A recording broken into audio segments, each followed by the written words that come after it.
Welcome back, everybody, to another Teen Titans review, analysis, whatever this is. This is the fifth episode, fifth week. Every week we're going through episode of Teen Titans. Let's get into it.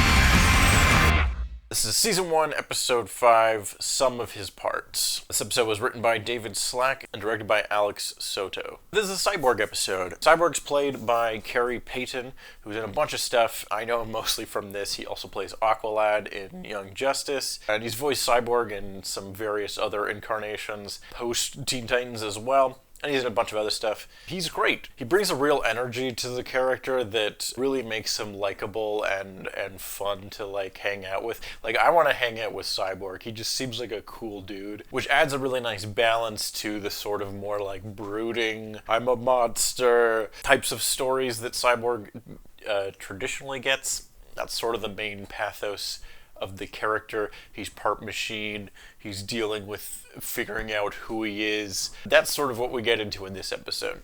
Cyborg episodes are usually about identity in some way, and this one is no exception. I also really like Cyborg's design in this series. Simply adding blue elements to his cybernetic body just makes the design so much more appealing than the usual, just very gray cyborgs. It's more colorful, it's more engaging. It also helps distinguish him more from some of the other Titans. I like that all the different Titans have a major color that's kind of their thing, and to give Cyborg a sort of bright blue definitely works. He looks good, I like his character. Let's get into the plot. So the Titans are hanging out at the park, playing a little game of football, when suddenly Cyborg malfunctions. Turns out his battery is dead, basically, and he has to replace it. It's basically like how, if you have an iPhone and it holds a charge pretty well most of the time, and then after a couple of years it just sort of stops holding a charge. That's basically what this is. So Cyborg has to replace his battery. He's unable to carry on hanging out with the group.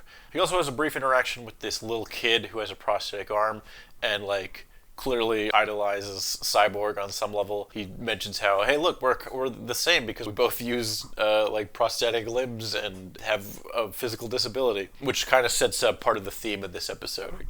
Dealing with Cyborg's identity and him trying to sort of wrestle with who he is, as well as figuring out how to live with a disability, and sort of being frustrated with what makes him different from everyone else. Even though he has robot arms and can shoot lasers and stuff, he's still limited in what he can do because of his robotic half. We get a fight with this character Mumbo, who is a magician voiced by Tom Kenny. He's a fun, sort of goofy Titans character. He recurs throughout the series. This is his first appearance, and he has a lot of just wacky magician-themed magic abilities and attacks and stuff. And this leads to some fun action sequences and some wacky animation. They fight him in this junkyard, and Cyborg ends up going missing, and he ends up in this weird underground lair. This is where he comes across a character called Fixit, who is also voiced by Tom Kenny, doing a very different type of performance. It was this kind of creepy, robot-like dude. We find out later in the episode that he is also a cyborg, and sort of lives in this underground layer underneath the dump, I guess, in the sewers maybe, where he has all these little robots that he's made and stuff, and he's able to tinker and create different robots and stuff. He ends up fixing Cyborg's battery using different scrap parts and stuff from the junkyard. In the B-plot, the rest of the Titans are looking for Cyborg and fighting Mumbo and just doing a bunch of goofy magic fights with him. And that's that subplot. The main focus of the story is Cyborg's interaction with this dude Fixit. And we sort of see different philosophies of being part man and part machine from both Cyborg and Fixit's perspective. And we see that they both kind of parallel each other. They're both struggling with the limitations of their physical bodies. The way Fixit sees it is that Cyborg has limitations because of his human half, because of the parts of him that are still organic. And Cyborg is No, those are important. Those are part of me. I need that stuff. And he's like, but I can get rid of all that and just make you full robot. You won't have to deal with emotions. Those are annoying, and you won't have to like run out of battery or anything because you'll be fully robotic. Won't be a problem at all. You can live underground in the sewers with me and all my little robots. It'll be a good time. And Cyborg's kind of not into this idea, surprisingly. And that's sort of this episode. There isn't a whole lot to it.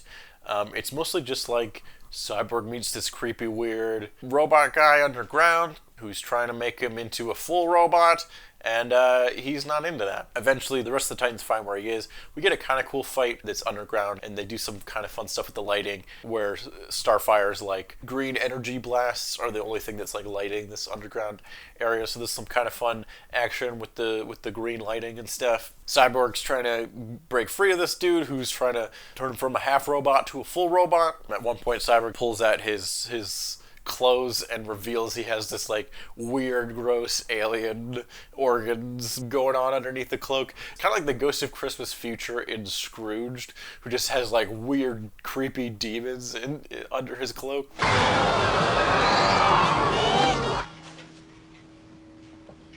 Did our people do that? Eventually, the Titans are able to help Cyborg break free, but Cyborg's also kind of sympathetic to this dude who was maybe once human, or at least maybe once more organic. They take pity on him and bring him to the surface, which he hasn't seen in years, and maybe restore a little bit of humanity in this weird, creepy robot dude. We get a nice little bookend moment again with the little kid with the prosthetic arm, where Cyborg meets him again, and he's like, hey, just remember that the parts of you that are human are the parts that are the most important. And that's this episode. Cyborg wrestling with his humanity, struggling with his identity, living with the limitations of having a part robotic body, having a parallel story with this weird robot dude who's even more robotic than Cyborg, but maybe he even still has a little bit of humanity left in him. I kind of like this episode. It's fairly simple. There's not like a crazy amount of action or anything. The main stuff with Cyborg and this dude Fixit is like pretty simple and like mostly dialogue. We do get a lot of Cyborg episodes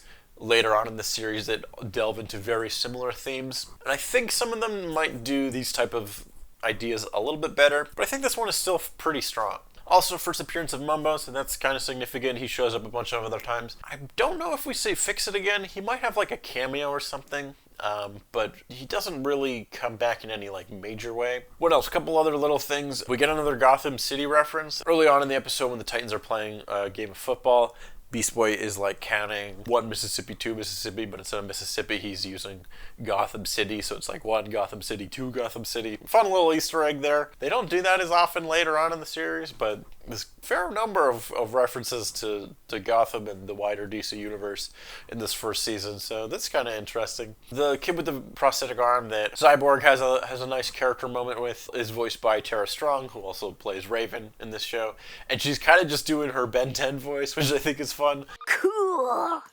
But that's about it. Pretty simple episode. Good Cyborg character development episode. We haven't seen a whole lot of him yet, so it's nice to give him a little moment. Fixit is like successfully weird and creepy. There's like some kind of tonal weird things going on with how kind of dark and weird and creepy Fixit is versus how like completely goofy and cartoony the subplot with Mumbo is. But the way that they like kind of separate these two storylines kind of works for me. I don't know. I kind of dug this episode. Is it the most groundbreaking episode ever? No, but we get some good character development for Cyborg, and I think it's pretty good overall. But that's it for this episode. Thank you for watching, and subscribe for more videos. We're going through every episode of Teen Titans week by week, episode by episode.